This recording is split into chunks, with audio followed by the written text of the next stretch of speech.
민원연의 미디어 탈곡기 767화를 시작하겠습니다. 예, 안녕하세요. 저는 언론 권력을 감시하는 시민단체 민주언론시민연합에서 사무처장으로 일하고 있는 김원경입니다. 정책팀장 이봉우입니다. 이정은입니다. 구독과 좋아요. 자, 아무튼 간에 어제 좋은 소식이 있었죠. 아카데미 시상식이 있었습니다. 어땠어요? 우리 사무실도 난리 났어요. 뭐 다들 봉씨 일가인 것처럼. 갑자기 소리 질러가지고 저는 뭐 큰일 난 줄 알았어요. 나는 비 나왔는 줄 알았어요, 사무실에. 불났구나 싶었는데 알고 보니 봉준호 감독이 상을 받은 것이었습니다. 네. 감독상과 작품상까지 사실상 최고의 영예를 휩쓸었고. 사관왕. 그러니까 감독상, 작품상, 국제영화상, 대박본상, 예. 국제영상 정말 중요한 상은 다 받아버린 그런 대단한 일이 있었습니다. 네. 그리고 우리 세월호 그 기억의 부재가 상을 받지 못해서 굉장히 아쉽긴 하지만 그래도 노미네이트 되고 게다가 레드카펫에 어머니들이 섰다라는 사진들이 막 돌고 있는데 네. 그거 보니까 또 울컥하더라고요. 아, 그것까지 상을 받았으면 진짜. 그러니까요. 그랬으면 조선일보에 그 기사가 났을까요? 안 났을 겁니다. 조선일보에는 그게 노미네이트 됐다는 기사가 없습니다. 그러니까요. 그쵸. 신일 얘기는- 기사에는 없고 네. 뭐 오늘 모르겠는데 아무튼 그래가지고 조선일보 아카데미 시상식에는 세월호가 없습니다. 네. 네. 자, 그러면은 오늘 스크랩 몇 개 해볼 텐데요. 일단은 어제 진짜 나는 이 기사를 보고 이게 명예훼손이 될 수 있을지 모르겠지만은 모 치우려다가 모에 빠졌다라는 말을 제가 했거든요. 무슨 말인지 아실 거예요. 예. 모 치우려다가 모에 우리가 빠져버린 그런 기분이 뭐 저는 잘 들었습니다. 모르니까. 뭐. 네. 아, 저도 그래요? 무슨 말인지 잘 모르겠어요. 아, 저 저도. 모르겠어요. 진짜요? 뭐라고 표현하시니까 잘 모르겠어요. 예. 아무튼 우리가 하는 말은 KBS 보궐이사예요. 지금 KBS의 그 이사 자리가 한 명이 이제 보궐이 됐잖아요. 그러다 보니까 자유한국당에서 이제 추천을 하고 있는데 그 이전에는 세월호 특조위에서 아주 진상으로 활약하셨던 그 분을 이제 해가지고 우리가 막 반대하는 네, 이현 그런, 변호사였습니다. 반대하는 논평을 쓰고 또 같이 이제 뭐 대응을 했거든요. 그래서 이제 다행히 한상혁 방송통신위원장이 이제 그것을 어찌됐든 안 했잖아요. 거부했죠? 거부했죠. 그랬더니 자유한국당이 세상에 뭐 치우려다가 뭐가 왔습니다. 뭐에 빠져버렸어 우리가. 뭐냐면요. 이동욱 전 월간조선 기자를 추천했다는 거예요. 누군지 다음으로. 기억나시는지 모르겠어요. 아니 될 때까지 계속 진상을 밀어보겠다 이런 지금 태도를 보이고 있습니다. 자유한국당이. 자, 이 사람이 어떤 사람인지 얘기 좀 해주시죠. 이동욱 이분은 전 월간조선 기자입니다. 오랫동안 월간조선에서 일을 했고요. 아마 이름이 익으신 분들은 이분이 이미 한번 논란이 된 적이 있기 때문에 눈에 익을 겁니다. 저희 탈곡기를 들으셨던 네. 분들은 좀 아시죠?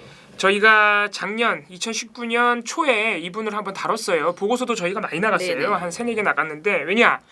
이분이 무려 5.18 광주 민주화운동 진상규명조사위원회의 위원이 됐어요. 근데 이분이 위원이 되면 안 되는 분이거든요. 왜냐?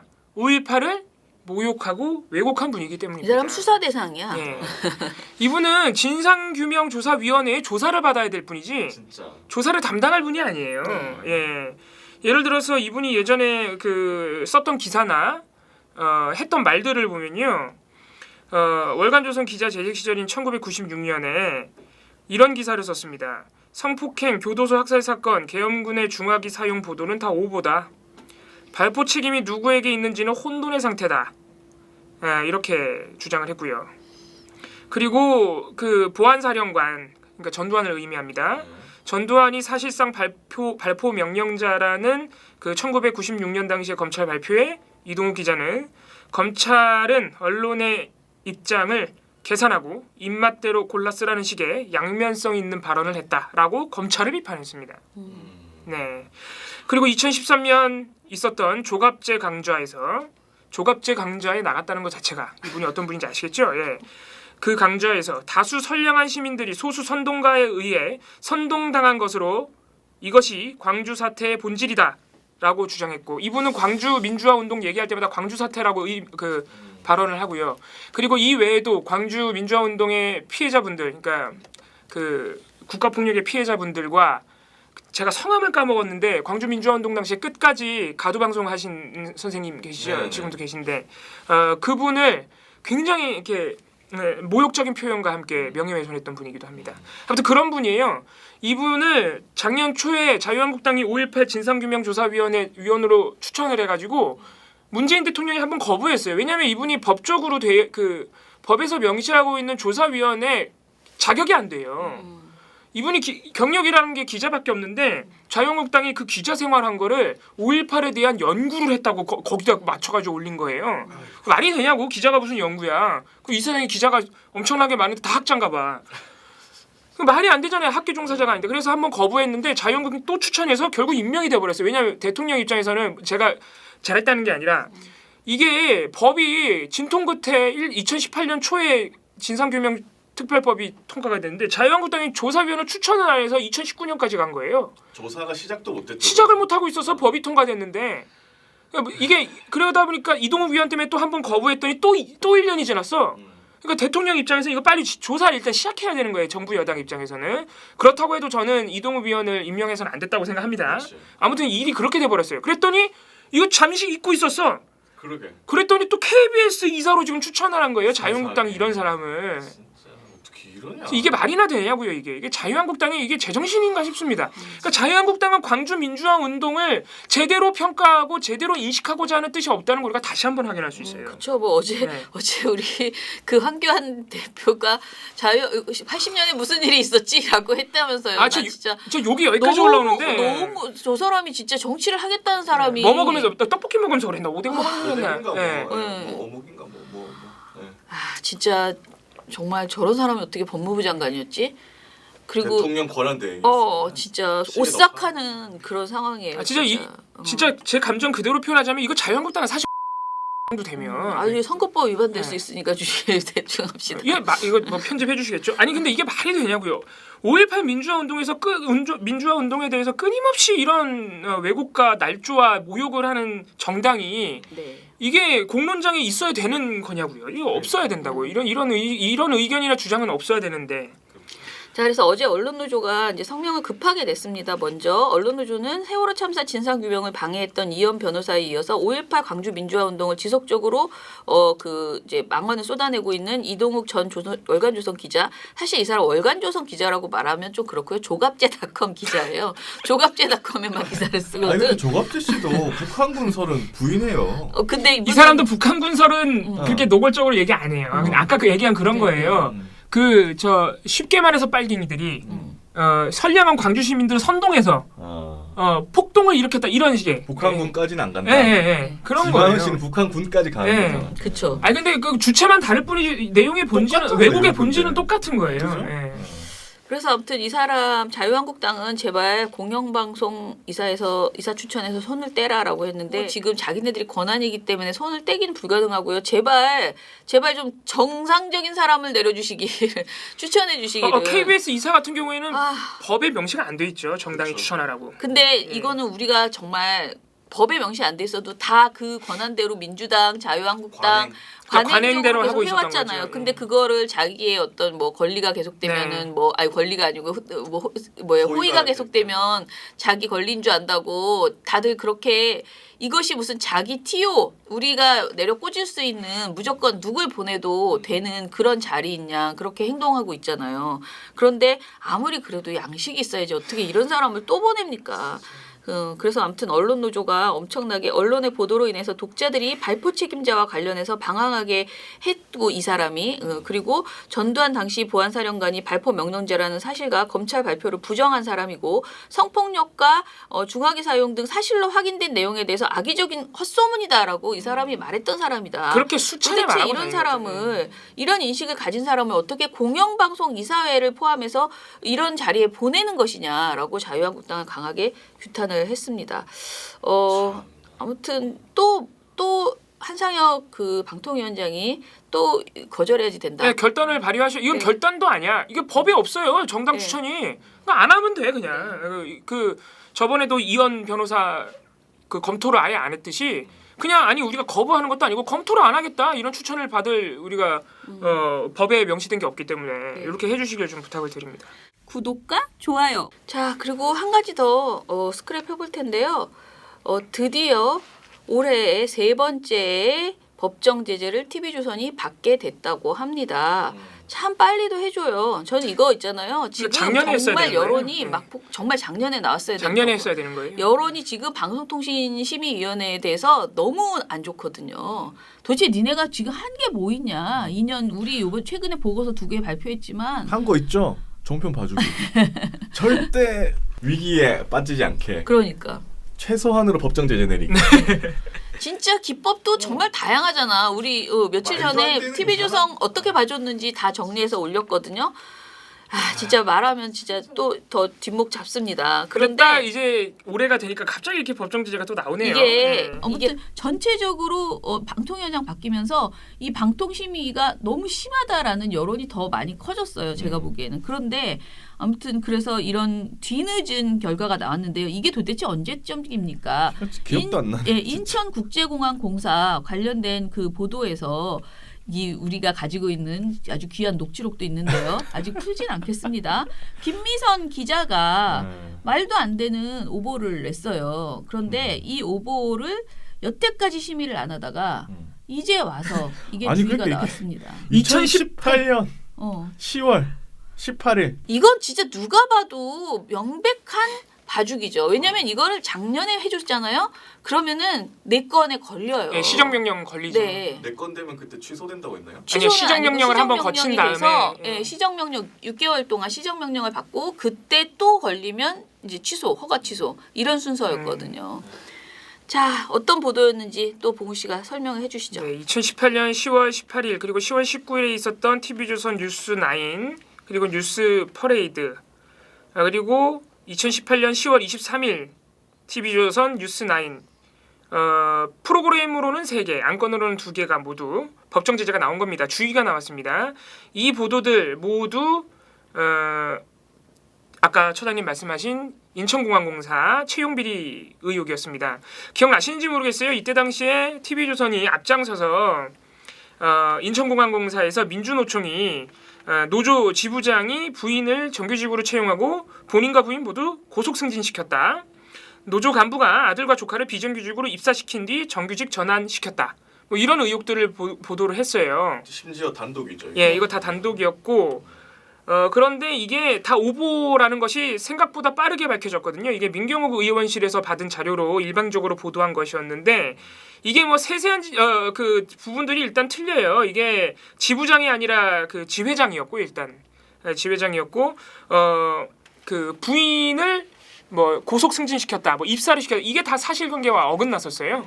예, 그래가지고 다 아니었던 것인데 그래가지고 이거를 TV조선이 정정 보도를 냈는데 10월 23일 날 이 정정 보도도 틀렸어요. 그러니까 정정 보도에서도 거짓말을 했어요. 이거 진짜 우리가 너무 약 올랐잖아요. 그러니까 민주노총 측에서 TV조선에 입장을 표명한 바가 없는데 TV조선이 민주노총이 부인 승진이 빨랐던 건 사실인데 더 빠른 승진도 있는데 왜 우리만 갖고 그러냐라고 한 것처럼 보도를 해버렸어요. 근데 민주노총 측에서 우리 너네한테 그런 말 한 적이 없는데 하면서 또 소송을 제기했죠. 이 10월 18일 원래 보도와 이 거짓말한 정정 보도가 모두 허위로 밝혀지면서 이번에 모두 법정 제재가 나온 거예요. 아니 근데 정정 보도도 허위인 거는 진짜 이거 레전드 아닙니까? 그러니까요. 그 어떻게 그러면 뭘 믿으라는 거야? 정정해도 틀리는데. 요 거짓말한 정정 보도가 나오게 된 그 전화 녹취를 저희가 가지고 있는데 그렇죠. 그거 뭐 때가 되면 공개할 필요도 없어요.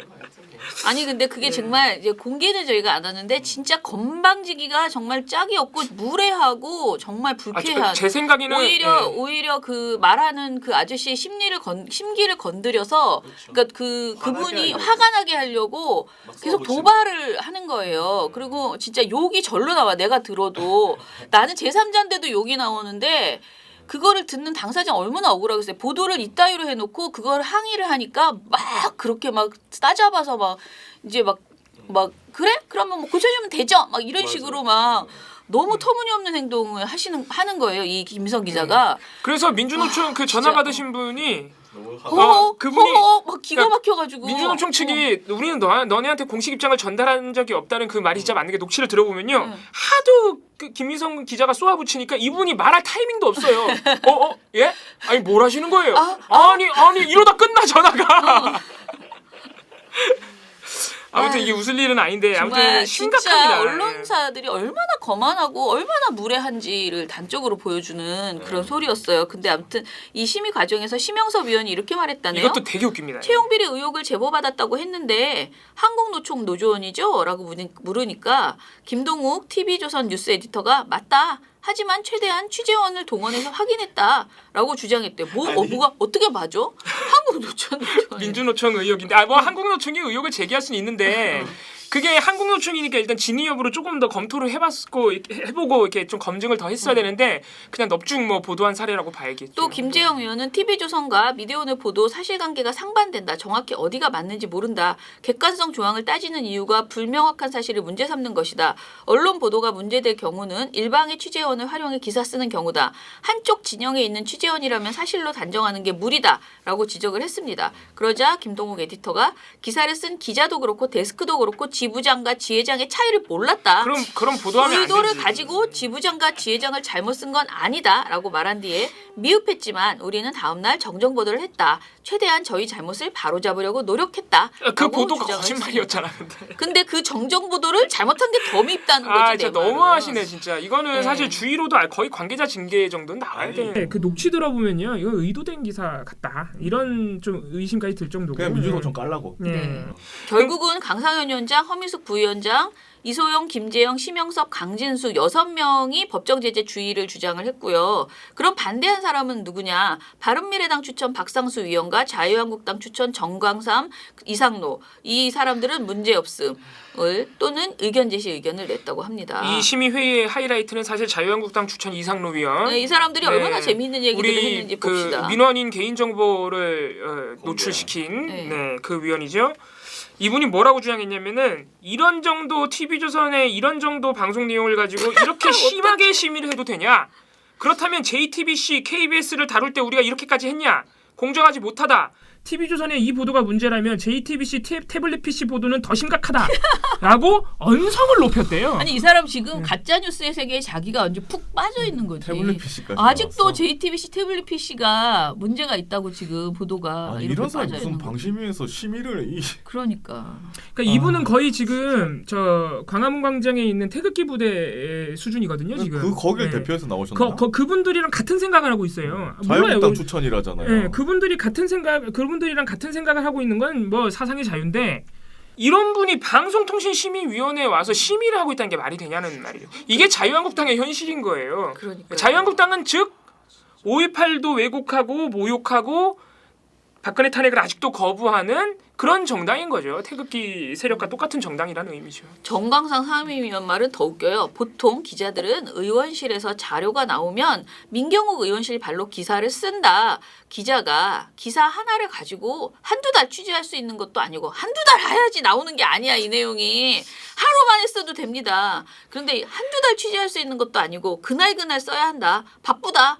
그래서 의혹 보도라고 하는 거다. 기자는 수사기관이 아니다. 이러면서 TV조선을 엄청나게 감쌌습니다. 이것도 말이 안 되는 거야. 바빠가지고 지부장, 지회장도 구분을 못하고 사실 확인을 안 하고 이렇게 얼기설기 그냥 대충 엮어서 내는 기사가 의혹 보도라고? 그걸 단독으로 그게 말이 됩니까? 의혹 보도는 더 철저하게 써야죠. 바빠가지고 대충 쓰는 게 의혹 보도라니 그게 말이나 되는 소리냐고요. 언론사 자격이 없는 거지 이런 식으로 하면. 참 너무 감싸려는 마음을 드러내고 싶어도 좀 기술적으로 드러내셔야지. 이렇게 엉뚱한 말도 안 되는 소리를 하시면 누가 설득력을 이렇게 믿겠어요 이 말을. 아무튼 저는 이 상황이 아무튼 우리 웃기다고 방심이 참 생각해요. 대단합니다. 이 방송을 정말. 이제 와서 주의 2개를 주는 것도 너무 창피하고요. 사실은 이거를 안 줘도 욕먹고 줘도 욕먹는 굉장히 여태까지 이 심의를 미뤄왔다는 것 자체가 방심위의 현실을 보여주는 거예요. 한심하다라는 생각입니다. 에이 참. 이번에 4월에 재승인 심사 있지 않습니까? TV조선. 네. 이번에 법정 제재 받은 게 거기 반영은 되는데 그러니까 우리가 늘 말하는 그 2017년 재승인 심사 당시에 TV조선이 받았던 조건부 재승인 뭐 1년 안에 법정 제재 4건 이상이면은 시정 조치받는다. 이건 끝난 거예요. 그러니까 그거는 원래 이미 끝났어요. 조건부 재승인이었고 1년 안에 그런 일이 있으면 중간에 멈춘다는 의미인데 이미 3년 다 해먹었잖아. 이미 지나갔어요. 다 그냥 여태까지 아주 순조롭게 지냈기 때문에 지금 3건이든 5건이든 상관없어요. 상관이 그 없는 조건은. 거예요. 그 조건은 상관없어요. 그 조건은요. 재승인 그 1년 안에 2년 안에 중간에 그런 게 나왔을 때만 중간에 멈추는 효과가 있는 거거든요. 지금은 끝났어요. 근데 네. 재승인 심사에 반영이 되는데 다른 방송사들하고 똑같이 반영되는 거죠. 약간 감점되는 거 법정기재 있으면. 그러니까 TV조선이 받았던 재승인 멀었어요. 조건과는 지금 관련이 없습니다. 꼴찌예요. 우리가 그 심의 결과를 얘기했지만 TV조선이 가장 낮아요. 그 법정 제재 건수가. 개수가 예. 이게 말이 돼? 진짜? 이게 네, 설득력이 있냐고요 이게 네. 이게 방심이가. 그래서 TV조선 이거 우리 두개 TV조선이래. 들어와도 예. 두개 들어와도 꼴찌예요 지금. TBS 교통방송이나 MBC 받은 거랑 비교하면 거의 이건 말도 안 되는 수준으로 와. 보일 수밖에 없죠. 너무 상식적으로 봤을 때. 구독과 좋아요. 그- 유튜브 댓글부터 읽어보겠습니다. 네. 최초로님, 사실 민원연이 아니었다면 저도 보이는 뉴스만 소비했을 사람이라서 우에무라 기자님이 누군지 몰랐을 가능성이 높았을 겁니다. 의도치 않게 무관심과 무지에 찌든 시민이 될 뻔했던 거죠. 이런 생각하면 괜히 소름이 돋습니다. 민원연은 언론의 파도에 허우적대던 제게 구명조끼가 되어주었고 너무 재밌다. 언론의 불길 속에 호흡이 가빠지던 제게 산소호흡기가 되어주었습니다. 그러나 이 방송을 들으면서 아직도 좋아요, 그 구독과 좋아요를 누르지 않고 민원연 회원을 가입하지 않은 분들에게 속히 구독과 좋아요를 누르고 민원연의 희망이 되어 회원이 되어주세요. 저처럼 민원연을 붙들면 더 질 좋은 삶을 향유할 수 있답니다. 아 이거 광고로 만듭시다. 아유, 간만에 뵙는 처장님 반가웠습니다. NG 모음 이거 너무 재미있던데 계속해주세요. 수고하셨습니다 하셨어요. 아 우리 최초로님은 달아주시는 댓글마다 너무너무 감동입니다. 정말 네. 감사합니다. HJR님 기존 언론에서 비중을 두고 다루어야 할 기사인데 나오지가 않았네요. 알 수 없는 내용 다뤄줘서 고맙습니다. 네. 네, 우에무라 다카시 기자님 말씀하신 네. 것 같아요. 투어이브 박미정님은 역시 처장님 오셔서 두 분이서 하시니 주거니 받거니 화기애애해요. 역시 민원연 NG는 민원연의 핫 아이템입니다. 오늘도 너무 잘 들었습니다. 이정일 활동가님 뒷배경도 너무 좋아요. 순간순간 잘 맞춰주시는 것 같아요. 이제 점점 실력이 늘어나면 이제 그러니까. 다양한 나를 조그맣게 만들 지금 수도 있을 겁니다. 날이 갈수록 지금 영상 퀄리티가 좋아지고 있죠. 네. 솜진채 발견님 우리나라 언론이 크게 다뤄야 할 사안 같은데 민원연을 통해서 간신히 알게 되었네요. 오랜만에 뵈서 반갑습니다, 처장님. 저널리즘 토크쇼 저희가 업그레이드 되도록 힘써주세요. 네. 예, 감사합니다. 애들 아빠님도 그 당시에 정신대와 위안부의 구분은 의미가 없다고 봅니다. 근로정신대를 모집해 상당수는 위안부로 보냈을 거니까요. 그러니까 내 말이. 초창기엔 근로자로 지원받는 척 하다가 지원자가 없으니 잡아갔을 거고요. 예전 할머니들 말이 동네 누구든 정신대에 끌려가고 누구는 징용 가서 죽고 그런 말 많이 들었습니다. 그 당시에는 위안부라는 말조차 몰랐을 겁니다. 우리 애돌아빠님이 굉장히 많이 알고 계시네요. 이게 제가 진짜, 이번에 가서 들은 얘기 중에 하나는 그 위안부라는 말이 왜 나왔어요라고 하니까 위안소가 먼저 나오고 그러니까 이게 전쟁이 끝나고 나서 위안소가 발견됐대요.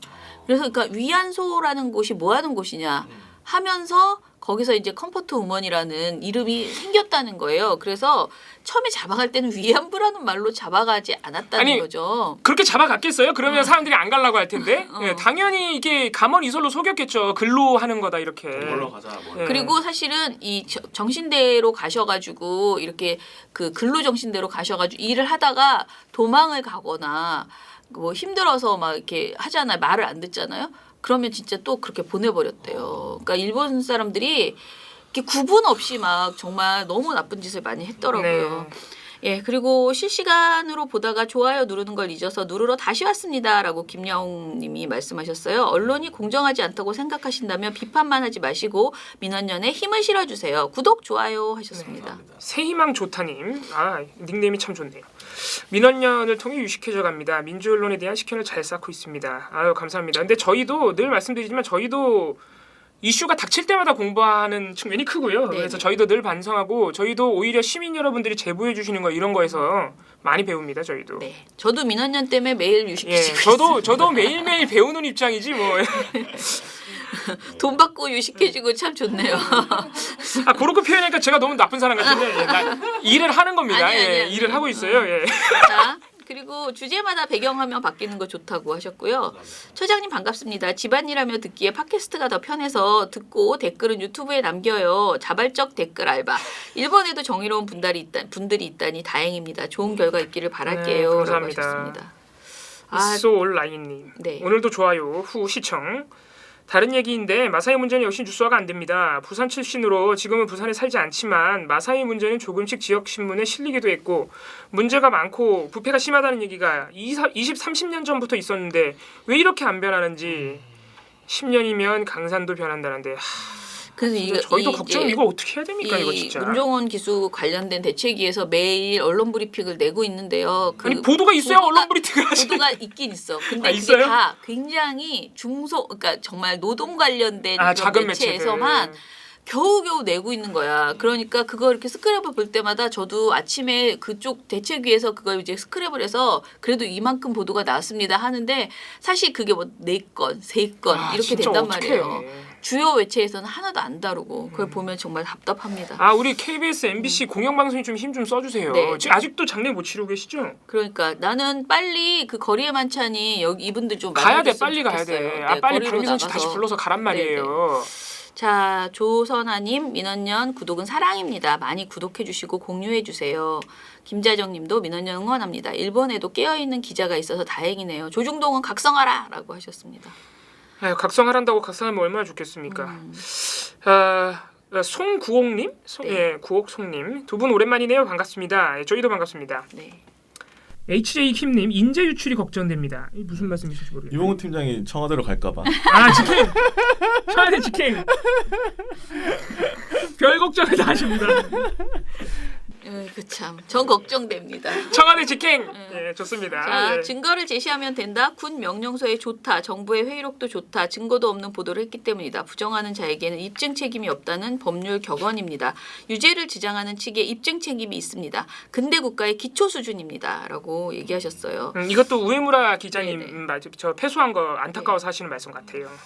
네, 그리고 스페이스 킹 블랙홀님께서 저리톡 손석춘 관련해서라고 썼다고 하셨는데요. 근데 사실 손석춘 선생님을 커버하려고 하는 게 아니고요. 손석춘 기자가 그때 당시에 유튜브에서도 그 말씀을 하셨는데 자기가 기자로 활동할 때 노무현 정부였고 그때는 이제 노무현 정부의 그 정책 애초에 나올 때 공약에 비해서 실현되지 않는 부분을 계속 지적했다라고 얘기를 하셨어요. 그리고 저도 돌아가시고 난 다음에 스스로에게 손석준 선생님뿐만 아니고 저 자신도 되게 많이 후회했던 게 저희도 민원연도요. 노무현 정부 당시에 노무현 비판했죠. 정부가 잘못한 거 특히 그 FTA 한미 FTA 때 일부러 더 많이 비판했고요. 파병. 네, 파병도 저희가 굉장히 우려했고요. 그런 목소리를 냈어요. 그러니까 무조건 노무현 정부 때 지금 말씀하시는 것도 무조건 손석준 기자가 그때 당시 비판한 걸 다 지적하는 건 아니실 거라는 그런 걸 뜻은 저도 아니실 보고요. 거예요. 그런 네, 뜻은 아니실 특히 거고. 어떤 특정 칼럼이 네. 굉장히 신기를 거슬리는 칼럼들이 있었던 거는 저도 지금 사실이라고 스페이스 킹 생각하고요. 블랙홀님께서 네. 언급하신 그 칼럼이 있어요. 네, 독재 넘긴 노무현의 독재 권력. 그런 칼럼 같은 경우에 이제 워낙 수위가 강하니까 마음이 아팠던 거예요. 네. 누구나 아마 그렇게 느낄 겁니다. 특히나 우리 노무현 대통령께서는 또 안타깝게 돌아가셨기 때문에 저도 근데 그런 부분에서 오늘 저도 이런 오류에 빠지지 않도록 우리가 우리도 지금도 문재인 정부를 비판하고 비판할 게 있으면 비판하고 가야 되지만 너무나 그 좀 도를 넘어서는 어떻게 보면은 이거는 정당한 비판이 아니고 비판을 위한 비판인 경우들도 있거든요. 그러니까 그걸 조심해야 예, 되는 거예요. 그렇게 되지 예. 않도록 우리 자신도 노력해야 되겠다라고 항상 성찰해야 맞습니다. 된다라는 아니, 우리 생각을 합니다. 우리 언론계와 아무튼 우리 국민 모두가 음. 그때 당시를 회상하면서 우리가 반성해야 되는 게 그때 당시 말이죠. 노무현 대통령 당시에 거의 전 국민이 노무현을 소위 욕하는 게 약간 국민 스포츠처럼 됐던 기간이 있어요. 그런 시기가 있어요. 그 언론들이 특히 심했죠. 거의 모든 언론이 노무현 대통령을 매일같이 일면에 비판하고 이랬던 것이 아까 처자님께서 말씀하셨던 비판을 위한 비판 이런 우려가 있기 때문에 그런 점들은 우리가 경계를 확실히 긋고 발전을 위한 비판을 해야지 그렇게 가면 안 된다는 지금 말씀을 해주시는 거죠. 네. 아무튼 노무현 대통령 생각하면 아무튼 그런 눈물이 마음이 납니다. 듭니다. 예. 손석준 교수가 그 이후에는 교수로 가 있었기 때문에 거의 글을 언론 활동을 하지 언론학자 진짜 않았어요. 지금은. 예, 그래서 지금 한번 저는 일단은 기회를 줘서 일단 내가 주는 게 아니고 KBS가 기회를 줬으니 어떻게 활약을 하시는지 한번 지켜봐야 되겠다라는 생각이고요. 이런 본인에 대한 지적을 본인이 아시기 때문에 좀 더 노력해서 제대로 된 언론 비평의 그 틀을 좀 이렇게 세워주셨으면 좋겠다라는 생각을 해봅니다. 다크고님. 저희 위안부 피해자 그 우에무라 다카시 기자 건 때문에 화가 많이 나셨어요. 제가 조금 이거 톤다운을 해야 될 것 같은데 빨리 힘들어져라 일본. 빨리 망해라 일본인데 김 할머니가 어느 학교를 나오고 무슨 상관이냐. 기생이어도 잡혀가면 안 되는 거 아니냐. 일본은 썩어도 아주 썩은 말 그대로 방사는 예 아무튼 화가 많이 나셨어요. 그러시구나. 저희도 같은 마음입니다. 네네 예. 맞습니다. 그리고 진짜 그 할머니는요 한마디로 우리가 곤번이긴 했지만 한 번도 정말 그 어떤 기생으로서의 영업이라는 것을 해본 적이 그 전에 없는 분이에요. 그 전에 어렸을 때 잡혀간 거예요. 그 전에 학교 잡혀가셨어요. 다니다가. 예. 예, 굉장히 진짜 그 생각하면 너무 가슴이 아픕니다. 미련곰탱님 어제도 잘 들었습니다. 역시 일본은 절대 안 바뀌는 종족들이군요. 아니 어떻게 저런 나쁜 짓을 했는데 저러니 독도를 다케시마라고 하면서 그러는 거겠죠 하면서 또 일본을 비판해 주셨습니다. 네. 여러분 이름을 잊지 마시오. 사쿠라입니다. 사쿠라이. 예. 그게 참 우리가 그 얘기 많이 했는데 우리가 뭐 이렇게 좀 나쁘게 말하면 사쿠라잖아 이렇게 말하잖아요. 근데 하필이면 사쿠라이야 이름이. 그래서 안 잊어버려져. 좀 약간 누구 이름이 뭐였더라 하다가 사쿠라 그렇게 되더라고. 자 브레이브 1985님이 방금 알았는데 팟빵 광고 끄기 버튼 누르니 썸네일이 보이는군요. 신규 에피소드 듣기로만 해서 아이콘만 봤었네요 라고 하셨어요. 광고창을 닫아야 보인대요. 토이브 박미전님이. 노란색 메모지님도 아베가 문제군요. 그래도 사법부는 판결을 지대로 했어야지. 이해 못할 판결을 내리는 건 한국이나 일본이나 마찬가지인가요? 답답하네요. 저리톡 본방 저는 오늘 점심때 유튜브로 봤는데요. 어제 본방을 안 보길 잘했다는 생각이 들었어요. 보다가 너무 늘어지고 졸려서 15분 정도 보다가 껐거든요. 다들 얌전하시고 진행자분 목소리는 굵고 그래서 졸리더라고요. 그랬다고요. 자 우리 전화리즈 토크쇼 제2제작진은 이 의견을 겸허히 받아들여야 됩니다. 이거 제일 큰 문제예요. 이거 어떡할 거야. 노잼이다. 졸리대잖아요 심지어. 자 그러면 오늘 방송 이것으로 마무리할게요. 네. 민원연의 미디어 탈곡기는 내일도 열심히 다뤄드리겠습니다. 탈탈탈 안녕.